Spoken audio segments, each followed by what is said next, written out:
చూడండి, arrangement of different types of in each of the jaws in the order one, అంటే half జాకెట్లో, అంటే ఏంది హాఫ్ సాకెట్లో ఎన్ని ఉన్నాయి? 2 1 2 3 ఉన్నాయి లేదా? 2 1 2 3 ఇవి ఉన్నాయి.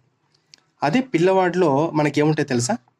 మేడన్ 2 1 0 2 1 0 2 2 1 0 2. పాలపల్లలో ఇక్కడ ఒక జత నీళ్ళు లేవు చూడండి, 2 లేదు ఇక్కడ, ఇంకోటి కూడా లేదు. ఇక్కడ 3లో 3 ఉండాలి, కానీ ఇక్కడ 1 లేదు. అంటే ఏంది? 2 1 2 0 2 2 1 0 2 లేక వస్తుంది అనమాట. ఇక్కడ 1 పేర్ మిస్ అయింది, ఇక్కడ మొత్తం 2 పేర్స్ మిస్ అయినాయి. ఏ మిస్ అయినాయి అంటే మోలార్స్, ప్రీమోలార్స్. చూడండి, మనిషి 21 సంవత్సరాలు వచ్చిన తర్వాత మనకు థర్డ్ మోలార్ టీత్ అంటే ఏంది? 1 1 ఇవి 2, ఈ 2 1, తర్వాత 2 3 1 2 3. చూడండి ఇక్కడ ఇది దీని గురించి చెప్తున్నాడు. థర్డ్ మోలార్ టీత్ 3 కదా ఉండేది, 3.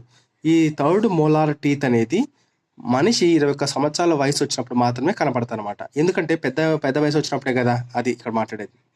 అండ్ దీన్నే జ్ఞానదంతాలు అంటారు, విజ్డమ్ టీత్ అంటారు. సో ఇన్సిసార్స్ని ఎందుకు ఉపయోగిస్తారంటే చీజిల్ షేపు ఉంటుంది, కటింగ్కి ఉపయోగిస్తారు. క్యానిన్స్ డిగ్గర్ లైక్ టీత్ కాబట్టి ఇవి టీరింగ్, అంటే ఇది మాంసాన్ని మనం చీల్చడానికి ఉపయోగిస్తారు. ప్రీమోలార్స్ అండ్ మోలార్స్ అనేటి దాన్ని చీక్ టీత్ అంటారు. ఇవి ఎందుకంటే గ్రైండింగ్. చూడండి, మనకి ఎప్పుడు కన్ఫ్యూజ్ అయ్యేది ఏంటంటే ఇన్సిసార్స్ చీజిల్ షేపు కటింగ్కి, క్యానిన్స్ డిగ్గర్ లైక్ టీత్ టీరింగ్కి. మనం ఈ రెండు ఎక్కువ కన్ఫ్యూజ్ అవుతూ ఉంటాం, బాగా గుర్తుపెట్టుకోవాలి.